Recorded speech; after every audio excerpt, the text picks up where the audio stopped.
Shalom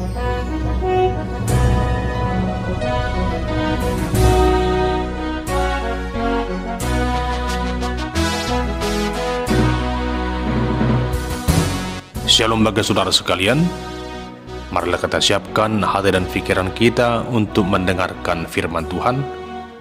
Kita berdoa. Kasih karunia dan damai sejahtera dari Allah Bapa kita dan dari anaknya Tuhan Yesus Kristus menyertai kamu sekalian. Amin. Jemaat yang terkasih dalam Kristus Yesus, firman Tuhan yang menjadi nas khotbah epistel minggu ke-9 setelah Trinitatis pada tanggal 17 Agustus tahun 2025 diambil dari kitab Yeremia pasal 34 ayat 12 hingga ayat yang ke-16. Demikian firman Tuhan. Lalu datanglah firman Tuhan kepada Yeremia bunyinya, beginilah firman Tuhan Allah Israel, aku sendiri telah mengikat perjanjian dengan nenek moyangmu pada waktu aku membawa mereka keluar dari tanah Mesir, dari tempat perbudakan isinya. Pada akhir 7 tahun haruslah kamu masing-masing melepaskan saudaranya bangsa Ibrani yang sudah menjual dirinya kepadamu. Ia akan bekerja padamu 6 tahun lamanya. Kemudian haruslah engkau melepaskan dia sebagai orang merdeka. Tetapi nenek moyangmu tidak mendengarkan aku dan tidak memperhatikan aku. Hari ini kamu telah bertobat dan melakukan apa yang benar di mataku, karena setiap orang maklumkan pembebasan kepada saudaranya. Dan kamu telah mengikat perjanjian di hadapanku di rumah yang atasnya namaku diserukan. Tetapi kamu telah berbalik pikiran dan telah menajiskan namaku. Kamu masing-masing telah mengambil kembali budaknya laki-laki dan budaknya perempuan yang telah kamu lepaskan sebagai orang merdeka menurut keinginannya, dan telah menundukkan mereka supaya mereka menjadi budakmu laki-laki dan budakmu perempuan lagi.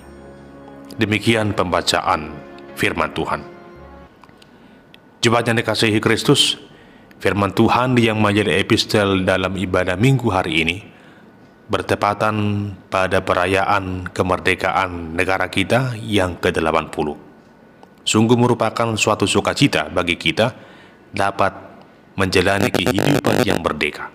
Semua itu adalah oleh karena rahmat Tuhan Allah yang Maha Kuasa, sebagaimana dikatakan dalam pembukaan Undang-Undang Dasar 1945. Untuk itu kita harus bersyukur atas kemerdekaan yang Tuhan karuniakan bagi kita.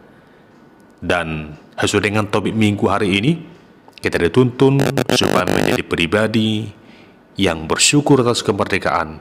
Untuk itu hiduplah sebagai orang merdeka. Firman Tuhan saat ini juga membahas tentang kemerdekaan bagi para budak di Yerusalem. Pada masa itu ada begitu banyak dari golongan bangsa Israel yang menjadi budak bagi sesamanya bangsa Israel yang memiliki kehidupan yang lebih mapan saat itu. Ada satu hal yang menjadi kecenderungan mengapa mereka menjadi budak adalah dampak dari peristiwa perang yang terjadi pada masa itu. Sehingga orang-orang miskin semakin miskin karena mereka tidak dapat membayar hutang-hutang mereka. Sehingga yang terjadi adalah orang-orang yang tidak memiliki apa-apa, orang-orang miskin, harus mencari pinjaman agar mereka dapat bertahan hidup. Namun oleh karena situasi itu, orang-orang kaya justru mencari kesempatan itu. Orang-orang kaya menjadikan kesempatan itu untuk meraup keuntungan dengan memberikan riba atas apa yang dipinjam oleh orang-orang miskin itu.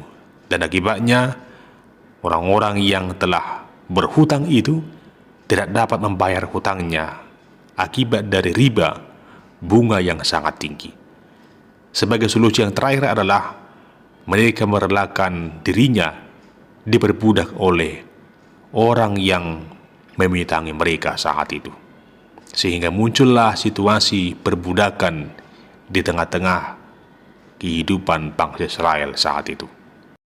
Memang mengenai perbudakan adalah suatu hal yang sudah sering terjadi dalam kehidupan masyarakat saat itu.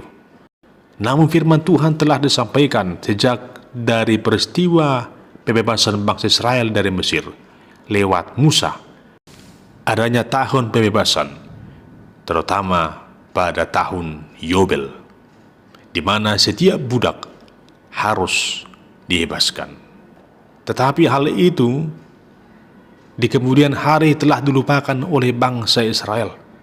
Terlebih lagi pada masa itu bangsa Israel dalam situasi pengepungan dari bangsa Babel yang hendak memperbudak mereka. Di tengah situasi yang sulit saat itu, maka Raja Zedekia mengadakan perjanjian dengan seluruh penduduk kota Yerusalem bahwa mereka harus melepaskan para budak-budak mereka dari kalangan bangsa Israel. Hal itu menjadi suatu bukti bahwa mereka hendak menyatakan kesungguhan untuk tunduk atas ketentuan perintah Tuhan. Terlebih pada tahun Yobel, mereka harus membebaskan semua budak yang ada pada mereka. Adapun di antara mereka dengan tulus dan ikhlas melakukannya sebagai bukti cinta kasih mereka kepada Tuhan. Namun ada juga di antara mereka melakukan hal yang demikian bukan karena kesungguhan ingin melakukan firman Tuhan, tapi karena situasi mereka saat itu dalam kehidupan yang juga sudah susah. Tidak mungkin mereka memiliki budak untuk diperbudak lagi, karena beban ekonomi yang sungguh sangat berat pada masa itu. Di tengah situasi yang demikian, Yeremia tetap menjalin hubungannya dekat dengan Tuhan. Ia menyerahkan seluruh perkara yang ia rasakan saat itu hanya kepada Tuhan saja. Ia tetap terhubung dengan Tuhan dalam memberikan arahan, menyampaikan nubuatan ke tengah-tengah bangsa Israel agar mereka bertobat, agar mereka hidup sebagai orang merdeka dan juga melakoni kehidupan yang merdeka, tidak memperbudak dan juga tidak diperbudak. Jemaat yang dikasihi Kristus, di tengah situasi yang demikian, kita dapat belajar dari pengalaman hidup Nabi Yeremia, di mana ia tetap menjalin hubungan yang begitu dekat dengan Tuhan. Ia tetap menantikan apa yang Tuhan kehendaki di dalam dirinya. Sekalipun pada masa itu ia melihat bahwa kejahatan sungguh sangat merajalela, namun segala perkara itu diserahkan kepada Tuhan. Mungkin di tengah-tengah kehidupan kita saat ini, kita masih menyaksikan bagaimana tindakan-tindakan yang tidak adil ada di tengah-tengah kita. Perilaku-perilaku yang penuh dengan kejahatan, bahkan mungkin juga perilaku-perilaku yang memutarbalikkan fakta. Yang benar menjadi salah, yang salah dibenarkan. Ini merupakan suatu keberadaan yang bisa saja terjadi di tengah-tengah kehidupan suatu bangsa. Dan tentu saja kita pasti tidak terima dengan hal demikian. Tetapi seperti Nabi Yeremia, kiranya kita dapat menyerahkan segala perkara yang kita alami dalam hidup ini kepada Tuhan, agar kita tetap terhubung dengan Tuhan. Jika kita tetap menjalin hubungannya dekat dengan Tuhan, otomatis kita akan jauh dari segala hal yang jahat. Kita tidak akan melakukan hal yang tidak benar, namun kita akan selalu melakukan apa yang Tuhan kehendaki dalam kehidupan kita. Ibarat handphone yang kita miliki harus tetap online, jangan sampai offline. Harus tetap dapat dihubungi, jangan sampai tidak dapat dihubungi. Seandainya handphone yang kita miliki tiba-tiba kehilangan sinyal, tidak bisa online, kita pasti sudah merasa terganggu dengan itu. Tentu saja lebih dari hal demikianlah, kita dapat rasakan bahwa keberadaan kita yang jauh dari Tuhan pasti akan membuat kita resah. Tetapi dikala kita online dengan Tuhan, dekat dengan Tuhan, menjalin hubungan yang begitu erat dengan Tuhan, maka kita akan merasakan kebahagiaan karena Tuhan dekat dengan kita, karena kita dapat menyampaikan segala hal dalam kehidupan kita. Lalu hal yang berikut yang dapat kita renungkan dari firman Tuhan ini adalah bagaimana kita selaku orang-orang yang percaya dalam Kristus Yesus senantiasa tetap melakoni jalan hidup sebagaimana layaknya orang-orang Kristen yang merdeka, yang telah ditebus dari dosa dan maut, yang telah beroleh kehidupan yang penuh dengan damai sejahtera.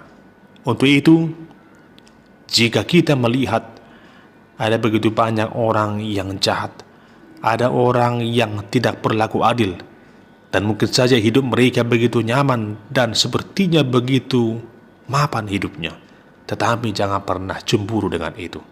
Tetapi takutlah akan Tuhan. Jika orang-orang di tengah dunia ini masih dipenuhi dengan orang-orang yang jauh dari Tuhan, yang penuh dengan kenajisan dan perbuatan yang tidak adil, tetaplah menyuarakan keadilan itu, menyuarakan kebenaran. Tetaplah sampaikan agar mereka juga datang kepada Tuhan, agar mereka bertobat dan melakukan apa yang benar di mata Tuhan.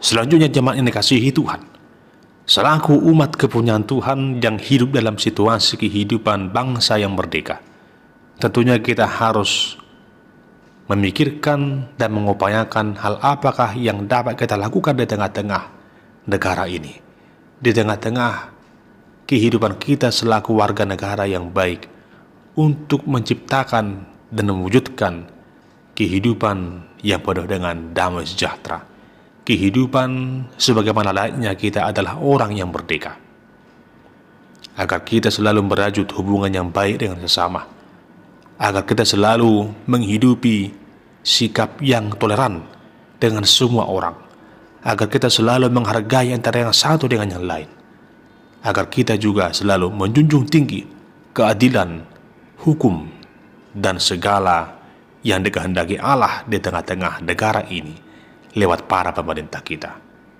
Kita juga harus mendoakan para pemerintah kita, para penegak hukum, agar mereka Tuhan kuatkan dalam menegakkan hukum, membawa bangsa dan negara ini menjadi bangsa yang sungguh-sungguh hidup dalam situasi yang benar-benar merdeka.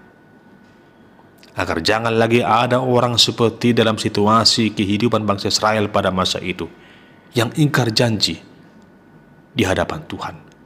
Biarlah kiranya baik para pemimpin, demikian juga para warga negara, tidak ingkar janji di hadapan Tuhan, namun sungguh-sungguh berkomitmen menjadi pribadi yang hidup sebagai orang yang merdeka, dan juga menghargai setiap orang sebagai orang yang merdeka, yang sama haknya dengan kita, yang beroleh kesempatan untuk hidup menjadi warga yang penuh dengan kebahagiaan. Inilah panggilan bagi kita saat ini dalam perenungan hari kemerdekaan negara kita yang ke-80. Biarlah kiranya kita hidup sebagai orang merdeka, hidup sebagai orang yang percaya dalam Kristus Yesus, yang mensyukuri anugerah keselamatan di dalam Tuhan kita, sekaligus sebagai warga negara yang bangga menjadi warga negara Indonesia, dengan satu harapan dan keyakinan, hari esok akan semakin lebih baik. Kemerdekaan ini akan dapat kita jalani dengan penuh damai sejahtera dan sukacita yang daripada Tuhan. Amin. Kita berdoa. Bapa di surga, kami sungguh bersyukur atas firman yang kami dengarkan saat ini, yang memanggil kami menjadi pribadi yang hidup sebagai orang yang merdeka, yang setia akan janji Tuhan, melakukan apa yang Kau kehendaki, dan menjauhkan segala hal yang tidak berkenan di hadapan-Mu. Biarlah pertobatan yang sungguh senantiasa kami miliki dalam kehidupan ini, agar kami senantiasa sebagai orang yang merdeka menghidupi kemerdekaan itu dalam Kristus Yesus, bahkan juga sebagai orang yang merdeka yang menghargai kemerdekaan dan menghargai orang-orang yang telah merdeka di tengah-tengah kehidupan kami selaku warga negara Indonesia. Sertai Tuhan para pemimpin kami dan juga semua warga negara hidup sebagai orang merdeka, hidup penuh dengan damai sejahtera. Di dalam Kristus Yesus kami berdoa dan mengucap syukur kepadamu. Amin.